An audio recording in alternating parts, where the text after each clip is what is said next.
Holiday punch, something my grandmother made every single holiday, something we all look forward to.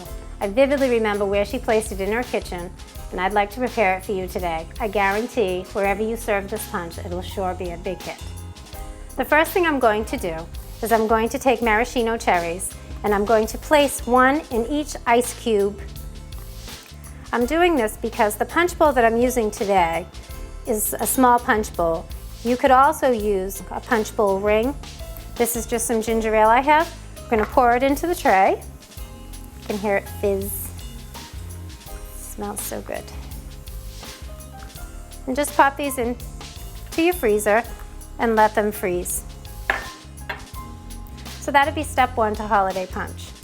And if you were going to use the ring, just pour a jar of maraschino cherries into the ring and fill your ring up with ginger ale, place it into the freezer. As simple as that. So here's our finished ice cubes. Just dump it right into our punch bowl. Now you can see they don't totally freeze because it's soda, but they freeze just enough. So I have prepared 2 trays. And like I said, if you had one big punch bowl, you could use your ring. Next, this is so simple.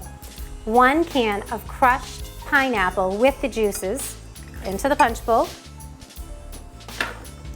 1 can of maraschino cherries with their juices into the punch bowl.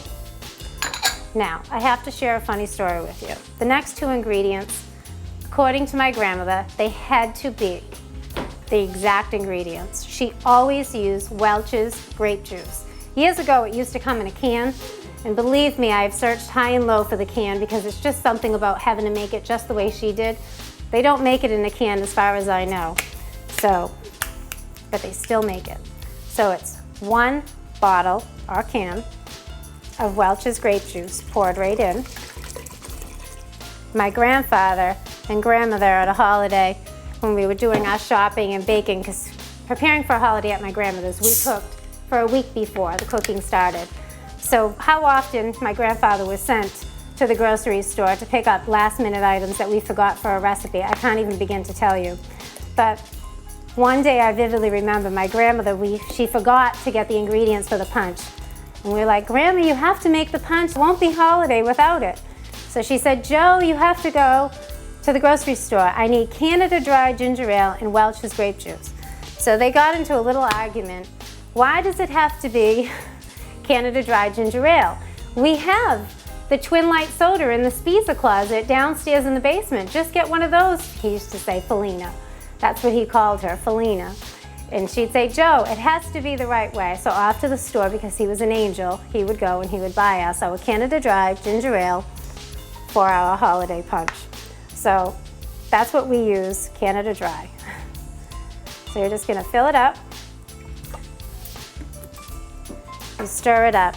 Now the best part about this punch is the end of the day. After it's set, the pineapple and the cherries absorb the flavor and they taste absolutely amazing. Trust me when I tell you, when you taste this, you'll know what I mean. So we would sit at the end of the day and fill a glass up with the remaining little bit of punch and mostly the fixings, you know, the pineapple and the cherries. And we just had more laughs. It's just so good. It just brings back such great memories. These glasses were left to me from my grandmother. They're very special. She loved pink, and pink is one of my favorite colors.